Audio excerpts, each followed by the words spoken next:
eu pas mal de moments où je me suis dit, je vais y passer. Des bombardements, des mines, des rebelles qui viennent et qui me posent un pistolet sur le front, c'est arrivé. Le pire moment, c'est peut-être en Égypte en 2013 où on a été arrêtés avec l'équipe. On nous a bandé les yeux et on s'est retrouvés face à un mur comme un peloton d'exécution. Et là, on nous a demandé de baisser la tête. En anglais, c'était head down, shut up, taisez-vous, baissez la tête. J'ai entendu quand ils ont chargé leurs armes. Et là, je me suis dit, bon, dans 30 secondes, je suis morte. Tout va bien, ils n'ont pas tiré. Mais à ce moment-là, ce qui est étonnant, c'est qu'on a plein de pensées pour mes enfants, bien sûr, d'abord. Et ensuite, je me suis dit, mais tant qu'à mourir, autant mourir dignement. Je ne vais pas pleurer, je ne vais pas supplier. Mais c'est surtout parce que j'avais le sentiment que si je me retournais en disant « Please don't kill me », que j'allais me prendre la première balle. Bonjour, je suis Dorothée Olieri, grand reporter à France Télévisions et je couvre des terrains de guerre depuis maintenant 30 ans. Mon rôle, c'est vraiment de témoigner de ce qui se passe et de raconter ensuite. Ce qu'on aime aussi, nous les reporters, c'est vivre ces moments parce que c'est là où l'histoire s'écrit. On a vraiment l'impression d'être aux premières loges d'un pays en guerre, mais pas seulement. Notre rôle, c'est un rôle de passeur, de témoignage pour que les gens sachent, parce que si nous, on ne va pas sur les terrains de guerre, alors qui ira ?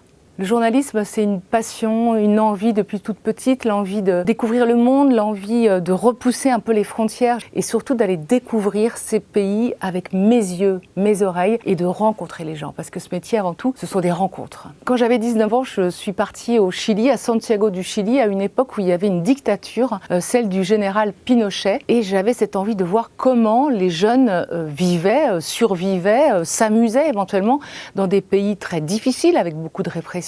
Donc ça, c'était mon premier reportage, pas encore de guerre. Et assez naturellement, quand j'ai commencé le journalisme, cette même envie, cette même motivation m'a poussée à aller là où c'est dangereux, avec toujours l'envie de voir, de comprendre et de transmettre. Dans les pays en guerre, il se passe quelque chose d'assez magique. Tous les sentiments sont exacerbés. L'amitié, la solidarité, l'amour, la fraternité, mais aussi la peur. On partage des moments d'une force avec les gens qui est difficile à trouver ailleurs. C'est pas pour l'adrénaline, on n'est pas des têtes brûlées, mais les partages, les moments quand on est sous les mêmes bombardements, quand on serre dans les bras quelqu'un qui vient d'échapper à un tir d'obus, c'est viscéral, c'est très très fort. Parmi les moments qui m'ont vraiment le plus bouleversée, je repense à ce siège de Sarajevo en Bosnie en 95, où vraiment on était au contact avec toute la population civile. J'ai suivi des jeunes qui étaient amputés, qui avaient perdu une jambe, un bras. C'était des civils, c'était aussi des militaires. La plus jeune avait 18 ans. Pendant les 15 jours où j'ai fait ce magazine pour Envoyé spécial, je me suis dit, il ne faut pas pleurer. Ces gens, ils ont des situations terribles, donc garde tes larmes pour toi. Et à la fin, toutes les larmes gardées pendant 15 jours sont sortis et ces jeunes qui avaient perdu une jambe, un bras, qui vivaient dans des conditions terribles encore sous les bombes, étaient là à me réconforter, à me dire mais t'inquiète pas Dorothée, tout va bien, on est heureux, la vie est belle. Et je me suis dit c'est une leçon de vie comme j'en aurais jamais. Et le titre de ce reportage pour Envoyé spécial, je l'ai appelé Le prix de la vie. Le reportage sur la vente des petites filles afghanes, je l'ai vraiment au fond du cœur à jamais. On savait qu'il y avait des mariages forcés pour des gamines à l'âge de 10 ans. On rencontre cette petite Amina, vendue pour 2 500 $ et qui devait être emmenée quelques semaines plus tard par son mari. Deuxième petite fille, Sabera, 4 ans, vendue 500 $ pour être adoptée. Tout ça parce que les parents n'avaient pas assez d'argent pour manger. Donc ils vendent leur fille pour survivre. Alors on a fait ce reportage avec une petite Amina en larmes, moi aussi évidemment. Ce qui a été formidable, c'est qu'il y a eu énormément de réactions de gens qui ont voulu aider et beaucoup de propositions de dons. J'ai trouvé une association qui s'appelle Too Young to Wed, trop jeune pour se marier. J'ai adressé tous ces dons à cette association qui s'occupe justement des mariages forcés. Et les deux gamines, Sabera et Amina, ont été toutes les deux sauvées de ce mariage forcé, de cette adoption forcée. Là, c'est un moment où on est fiers. C'est une toute petite goutte d'eau, bien sûr, mais on a sauvé ces deux gamines. Elles ont été déménagées de leur camp misérable à une ville. Elles sont prises en charge, elles vont à l'école, elles ont un nouvel avenir. Et c'est un petit peu grâce à ce reportage. Et je suis toujours en contact avec elles. Et elles vont bien. Le retour, c'est toujours un moment difficile parce que notre cœur, notre esprit est toujours sur ce terrain qu'on vient de quitter. Alors, je vais prendre l'exemple de l'Ukraine. Je suis restée jusqu'à 5 semaines en Ukraine au début de la guerre. Et quand on revient, on a le cœur lourd. On pense à ceux qu'on a laissés. On se demande si on les reverra. On se demande s'ils seront toujours en vie. On culpabilise, nous, de rentrer et d'avoir effectivement cette vie facile. C'est tout bête. Il y a de l'eau, il y a de l'électricité, il n'y a pas de sirène, il n'y a pas de bombe. Donc, il y a quelques jours qui sont un peu difficiles. Nous aussi, aussi, comme les militaires, eh bien, on peut souffrir de stress post-traumatique parce qu'on voit beaucoup d'horreurs, on voit beaucoup de cadavres, on a peur de mourir, parfois ça passe pas loin. Pour ceux qui en ressentent le besoin, ce n'est pas obligatoire. On va voir un psy au retour. En ce qui me concerne, moi, c'est ma maman qui fait office de psy depuis toujours. C'est surtout d'être entendue et de partager ces moments les plus difficiles qui est le plus important. À chaque départ, depuis que mes enfants sont petits, je les regarde dans les yeux et je leur dis « Maman t'aime » parce que je me dis que si je ne revenais pas, je veux que ça soit la dernière image, le dernier son, c'est « Maman t'aime ». Et là, je pars, je les embrasse, je ferme la porte et en général, dans le taxi, là, il y a les larmes qui coulent. Mais c'est important parce que quand on fait ce métier-là, il faut le savoir, hein. On peut ne jamais revenir. Ma fille, qui a 20 ans aujourd'hui, me dit « Maman, t'as de la chance parce que tu fais un métier de passion ». Alors elle est en licence, elle ne sait pas trop quoi faire, elle étudie l'économie, la gestion, et elle ne m'en veut même pas une seconde d'avoir pris autant de risques pendant autant d'années. Elle me dit « Maman, t'as un métier de passion et il n'y a rien de plus beau au monde ».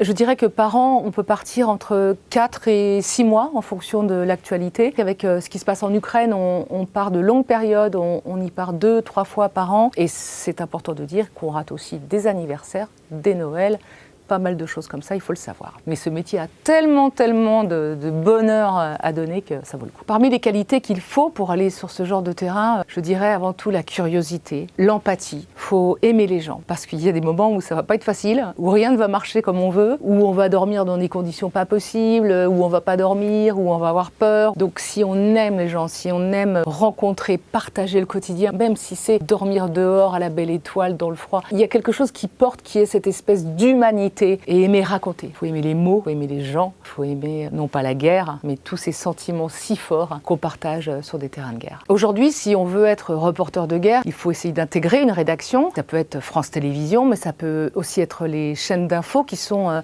un très bon tremplin pour commencer et pour commencer jeune. Ensuite, il faut aller sur ces premiers terrains de guerre, mais aujourd'hui, on n'y va plus comme ça. Il faut à tout prix une formation d'aguerrissement sur les terrains de guerre où on va vous apprendre les gestes qui sauvent, si vous avez un blessé dans l'équipe. On va vous apprendre non pas le maniement des armes, mais quel type d'armes sont utilisées sur la ligne de front, les obus, les kalachnikovs, les balles, que font les mines, comment on fait si on se retrouve dans un champ de mines, comment s'abriter en cas de tir de sniper. Voilà. Il y a des formations aujourd'hui qui donnent un petit peu les bases pour expliquer ce qu'est un terrain de guerre. Et c'est aussi une question d'assurance. Donc les rédactions aujourd'hui rendent ce stage obligatoire. Aucun jeune journaliste ne sera envoyé sur un terrain de guerre sans être passé par cette formation qui est extrêmement bien faite, souvent par d'anciens militaires, et qui donne un peu les bases de ce qui nous attend, de ce qui vous attend peut-être sur le terrain.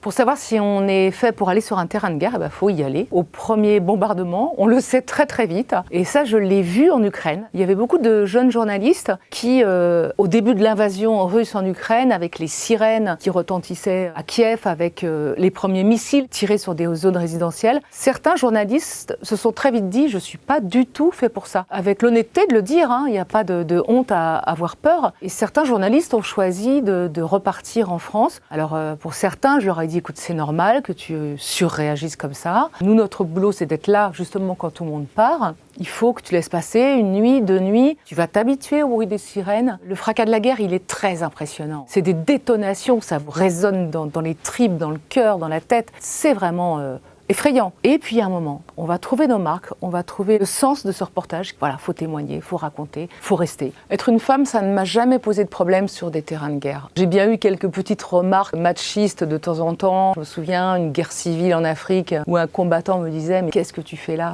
Pourquoi t'es pas en train de faire la cuisine à ton mari? Pourquoi t'es pas en train de t'occuper de tes enfants ?» J'avais, je sais plus, 26, 27 ans et je lui ai dit d'abord, j'ai pas d'enfants, j'ai pas de mari. Puis le jour où j'en aurai un, c'est peut-être lui qui fera la cuisine. Et voilà, à part des petites piques comme ça, j'ai jamais vraiment souffert de machisme, où j'ai pas eu besoin de batailler pour me faire respecter sur le terrain. Il faut s'affirmer. Une femme sur un terrain de guerre où il y a que des hommes, on joue pas du tout la carte de la séduction, c'est clair. On va pas être habillé comme on pourrait être ici. Je porte le voile comme toutes les journalistes qui vont dans un pays musulman comme l'Afghanistan, les talibans. Ne pas en mettre serait une provocation. Donc c'est pour notre sécurité. Il faut se fondre un peu dans le décor, femme ou homme. Si on respecte ces règles-là, moi je pense qu'il n'y a pas de problème et franchement les filles, allez-y, on a notre place et depuis longtemps. Avant de partir en reportage, par exemple en Ukraine, il faut vraiment assurer toute la partie logistique. Le plus important dans une mission comme celle-là, c'est le fixeur. C'est un interprète local du pays qui fait beaucoup plus que ça, qui aide dans les contacts. C'est comme un super producer qui va être aussi garant de notre sécurité. C'est le fixeur qui va dire on peut aller là, là ça devient vraiment très dangereux, qui va prendre des contacts avec la population. Donc avant de partir, il faut trouver un fixeur, louer une voiture, trouver éventuellement un chauffeur et puis surtout chercher les angles des sujets. Par exemple, là, à 15 jours de mon départ en Ukraine, je propose à la rédaction une dizaine de reportages. Là, le rédacteur en chef choisit. Pour l'Ukraine, j'ai proposé d'embarquer sur un navire ukrainien en mer Noire. Eh bien, ça demande tout un processus d'autorisation qui sont faits par la fixeuse en Ukraine avec nos identités, nos cartes de presse locales. Et ensuite, elle appelle, elle insiste pour essayer de décrocher un embarquement sur un navire de guerre ukrainien. Mais c'est assez compliqué. En 2017, en Irak, je couvrais la bataille de Mossoul et j'ai vu sur la ligne de front des jeunes qui n'étaient pas des journalistes ni des photographes, c'était tout simplement des étudiants qui voulaient être aux premières loges de la guerre et qui filmaient la guerre en direct. C'était les premiers Facebook Live où ils étaient sur une ligne de front en train de se filmer. Donc il y avait le mélange du selfie, du Facebook Live avec la position de mortier et les militaires qui tiraient des mortiers. Et ils commentaient ça et il y avait des milliers de cœurs en direct. Et nous, on n'avait jamais vu ça. C'était vraiment une première. Et là, ça m'a laissé un peu interdite en disant est-ce que la guerre peut se filmer en direct avec des likes sur Facebook ou sur bien d'autres réseaux, d'autres applications. Ça me met un peu mal à l'aise. On peut raconter n'importe quoi. C'est un peu voler le rôle du journaliste avec peut-être des débordements, des erreurs. L'impact de l'intelligence artificielle dans le domaine du journalisme m'effraie un peu. On a l'impression que ça va très vite et que ça peut aller très loin. Or, sur un terrain de guerre, je pense que le regard, la distance, l'expérience du journaliste qui est là me semble irremplaçable. Il y a la question des sources, des vérifications, la désinformation. L'intelligence artificielle se base sur des écrits, sur des reportages déjà publiés. On ne sait pas forcément par qui. Ils ne sont peut-être pas objectifs. J'ai l'impression que c'est incontrôlable et je pense que dans un pays en guerre, il faut vraiment l'humain dans la boucle et pas juste l'intelligence artificielle.